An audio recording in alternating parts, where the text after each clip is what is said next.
I paid my brother's education for 3 years while my parents called me a cheap son because I lived with them. I shocked everyone when I stopped paying and left after.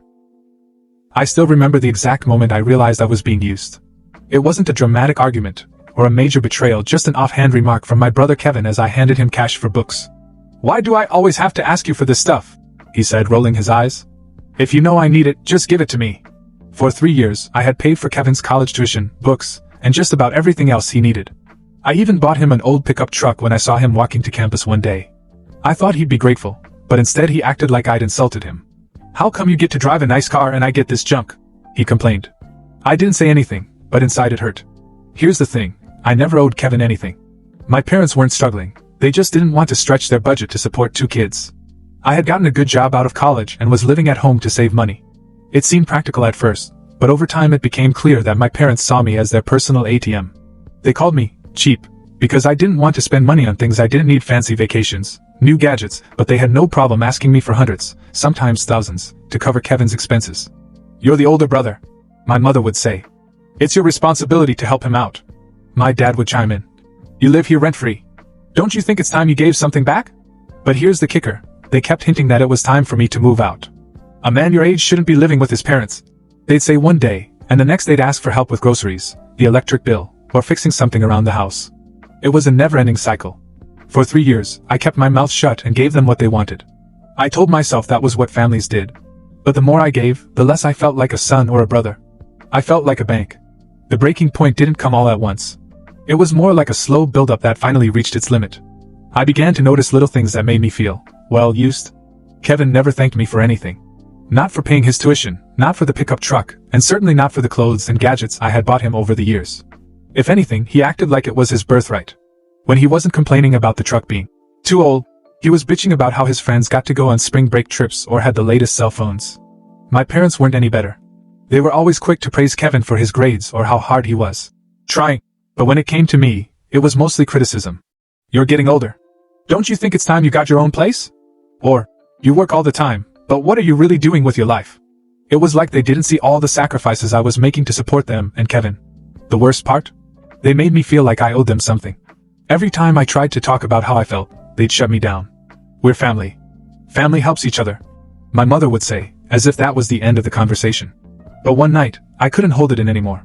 I was scrolling through Reddit, venting about my situation in a post, when I got a response that hit me like a ton of bricks. "Why do you set yourself on fire to keep her warm?" I stared at that sentence for a long time. It summed up everything I felt. I had worked myself into the ground, paid for everything, and what did I get in return? Nothing but complaints, guilt, and this overwhelming feeling that I wasn't doing enough. This post blew up, and the responses were eye-opening. People told me I wasn't crazy for feeling the way I did. They pointed out how toxic my family's behavior was and that it was okay to set boundaries. For the first time, I felt like I wasn't alone. The next day, I decided that things had to change. After that Reddit post, I couldn't stop thinking about what people had said. Words like boundaries, self-respect, and toxic family dynamics kept swirling around in my head. It was like I had been walking around with blinders on and suddenly I could see everything clearly. I began to keep track of everything I'd done for Kevin and my parents over the past 3 years. Tuition, books, clothes, food, car repairs, even the damn pickup truck. When I added it up, the number made me sick. I had poured tens of thousands of dollars into supporting them, and for what? That Saturday we had a family dinner. My mother had made one of her big dinners: fried chicken, mashed potatoes, the works. It was supposed to be a nice evening, but I knew what I had to say, and my stomach was in knots. We were halfway through dinner when my dad made a comment about Kevin needing new tires for the truck. "You should take care of that this weekend," he said, like it was a given. I put down my fork and said, "Actually, I'm not going to pay for that. Or anything else, for that matter." The table fell silent. My mom looked at me as if I'd just insulted her cooking. Kevin grinned, probably thinking I was joking. "I'm serious," I said. "I've paid for everything: your tuition, your clothes, even this truck, and I'm done. I'm not your parent, Kevin. And I'm not mom and dad's backup retirement plan." Kevin's smirk disappeared. My mom started to say something, but I cut her off. "You've been telling me for years that it's time for me to move out, haven't you? Well, you're getting your wish. I'm leaving." The silence was deafening.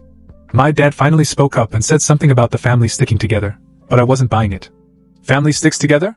Does it really? Because all I've ever felt is used. I told them I'd already found an apartment in another state. My lease started the next month. I didn't ask for their permission or blessing, I just let them know. The moment I said I was leaving, everything exploded. My mom launched into a speech about how ungrateful I was for everything they'd done for me. My dad called me selfish, and Kevin just sat there with his arms folded, glaring at me like I'd betrayed him personally. "You're leaving us?" my mom said. "How could you?" I told her I wasn't leaving anyone. I was just setting limits. "I've been helping all of you for years," I said. "But it's never enough. You call me cheap because I live here, but you're happy to take my money when it suits you. I'm tired of feeling like I don't matter unless I pay for something." Kevin finally spoke up. "You're such a hypocrite. You make all this money and act like you're doing me a favor. It's your duty as my brother to help me." I stared at him, stunned. "My duty? Kevin, I paid for your entire education. I bought you a truck so you wouldn't have to walk. I paid for things that mom and dad should have paid for, and you think this is my duty? I don't owe you anything." That set him off. He started ranting about how I thought I was better than him because I had a good job and how I should have bought him a decent car if I was going to buy one at all. I couldn't believe what I was hearing. My dad jumped in and said I shouldn't talk to Kevin like that, but I wouldn't let him. "You've been enabling this attitude for years," I said. "You made me feel like I had to step in because you didn't want to. Well, guess what? I'm done playing that role." I got up and walked away from the table.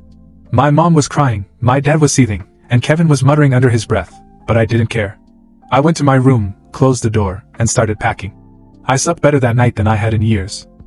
The days after that dinner were tense. My parents barely spoke to me, and when they did, it was to try to guilt me into reconsidering. Kevin acted like I didn't exist, stomping around the house and slamming doors whenever I was in the room. I ignored it all. I spent my evenings packing my things and finalizing the details of my move. I'd found a job in another state, a smaller city with a lower cost of living, and an apartment that felt like a fresh start. One night, my mother cornered me in the kitchen. "Are you really going to leave us like this?" she asked. "What are we going to do without your help?" It was hard to keep my voice calm. "You'll be fine," I said. "You managed before I started helping, and you'll manage again. I'm not in charge of this family's finances." She shook her head, as if I was being unreasonable. "It's not about money," she said. "It's about the family.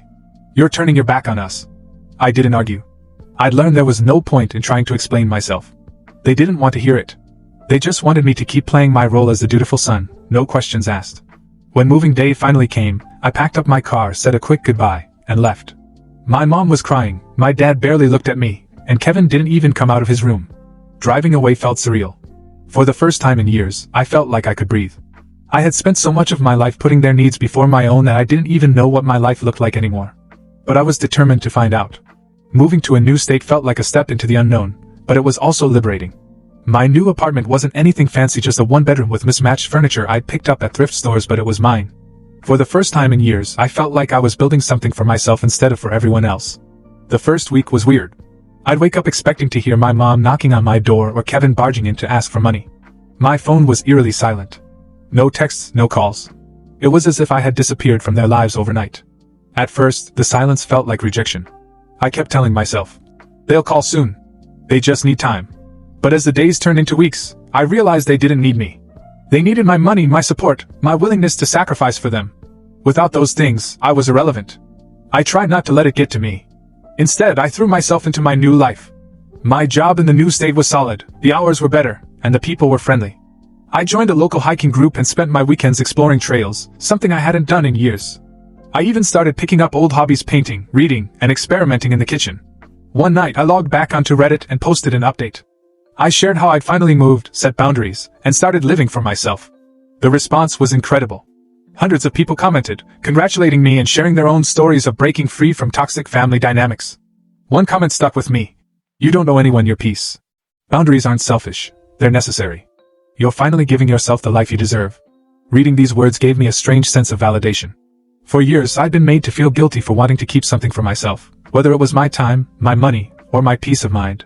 Now I began to see that wanting these things wasn't selfish. It was human. But I still thought about my family. I wondered how they were getting along without me. Had Kevin finally gotten a job to help with his own expenses? Did my parents regret the way they treated me, or were they just angry that I wasn't around to bail them out? There were moments of doubt, of course. It wasn't easy to cut ties with people who had been my whole world, no matter how flawed that world was.